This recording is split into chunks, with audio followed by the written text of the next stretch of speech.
বন্ধুরা, তোমাদের সাথে না একটি সত্যি ঘটনা করছি আমি। পাকিস্তানি একটা ছেলের জীবনের কাহিনী। পাকিস্তান আর ইন্ডিয়া যখন ভাগাভাগি হয়ে যায়, তখন ইন্ডিয়া হিন্দু যারা তারা ইন্ডিয়া চলে যায়, আর মুসলমান যারা তারা পাকিস্তান রয়ে যায়। তো ভাগাভাগির অনেক দিন পরে একটা পাকিস্তানি লোক হেঁটে যেতে লাগে রেল স্টেশনের সামনে, তখন দেখে কি একটা পিচ্চি মেয়ে কান্না করছে। তো লোকটা যে মেয়েটাকে জিজ্ঞেস করে যে তুমি কান্না করছো কেন, তোমাদের বাসা কোথায়, তোমার নাম কি? তো নামটা বলে, নামটা হচ্ছে হিন্দু। তখনই লোকটা বুঝে যায় যে ওর ফ্যামিলি ইন্ডিয়া চলে গেছে। তো মেয়েটাকে বাবার নাম জিজ্ঞেস করছে, সবার নাম জিজ্ঞেস করার পরে 8-10 বছরের একটা মেয়ে সবার নাম বলতে পারছি। তো মেয়েটাকে নিয়ে লোকটা পাকিস্তানি অ্যাম্বাসিতে যায়, সব মানে রিপোর্ট দার্জ করে, এফআইআর লেখে।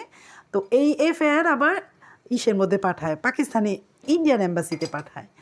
তো মেয়েটাকে এখন লোকটা চিন্তা করে যে মেয়েটাকে কোথায় রাখবো, এত বড় একটা মেয়ে রাস্তায় রেখে যাব, বাসায় নিয়ে যাই। লোকটা মেয়েটাকে বাসায় নিয়ে যায়।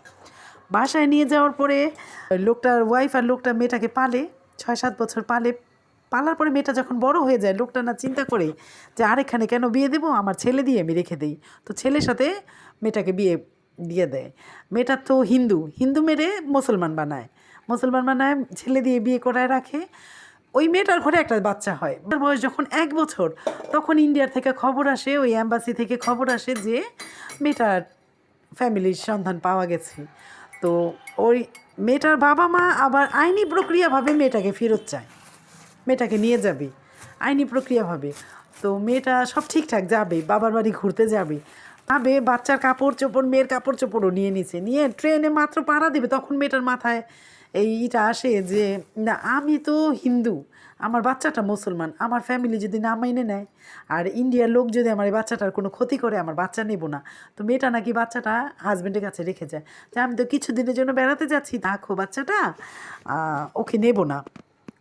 কিছুটা গাদার ছবির কাহিনীর মতো, আমি এ বাচ্চা নেব না, তুমি রেখে দাও, আমি আসতেছি, তো কিছুদিন পরে আসতেছি। তো এটা বলে বাচ্চাটা রেখে মা যে যায় না, আর মা ফেরত আসে না, ওর কোনো খবরও পাওয়া যায় না। তখন ওই টাইমে তো আর টেলিফোন অ্যাভেলেবেল ছিল না, কোনো সন্ধান নাই।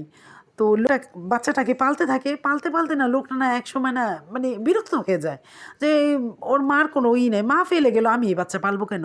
এক এক দিন এক এক চিন্তা ভাবনা করে, একদিন ভাবে যে এই বাচ্চা মেরে ফেলবো, কিন্তু ঘরে যেয়ে না বাচ্চা দেখলে মায়া লাগে, আর মারতে পারে না। আবার বলে কারোর কাছে পালতে দিয়ে দেবো, হ্যাঁ ঘরে গেলে না আর মায়া লাগে, আর পারে না। তো এমন করতে এই বাচ্চার জন্য বাচ্চার বাবা আর বিয়ে করে না, এই বাচ্চাকে পেলে টেলে বড় করে, বাচ্চার লেখাপড়া করে ব্যারিস্টারি পড়ার জন্য লন্ডন চলে যায়। লন্ডন চলে যায় ছেলেটা, যে যার জীবনের কাহিনীটা, ও লন্ডন চলে যায়। যাওয়ার পরে ছেলেটার হঠাৎ না মার কথা মনে পড়ে। মার কথা মনে পড়ার পরে লন্ডন থেকে পাকিস্তানে এসে পড়ে। পাকিস্তানে এসে ওর নানা তো আইনি প্রক্রিয়াভাবে নিচে ওর মাকে সব কাগজপত্র বের করে না, সব ঠিকানা বের করে পাকিস্তানের অ্যাম্বাসিতে যায়, যে কাগজপত্র দেখায়, দিয়ে বলে যে আমার মাকে আমার নানা নানি নিচে, আর কোনো সন্ধান পাইনি, আমি এখন আমার মার সন্ধান চাই। পাকিস্তান অ্যাম্বাসি আবার ইন্ডিয়ার অ্যাম্বাসিতে জানায় ঘটনাটা। জানানোর পরে ছেলে লন্ডন চলে যায়, ওনারা এখানে আইনি প্রক্রিয়া চলছে তাকে খুঁজে বের করার পরে লোকটাকে ফোন দিছে লন্ডন, যে আপনার মার সন্ধান পেয়েছি। তো তারা আবার ছেলে আবার টাকা পয়সা ওইখান থেকে পাঠায় দিয়ে বলে যে আপনারা যান, যে আমার মাকে বলেন যে আমি তার সাথে কথা বলতে চাই, দেখা করে।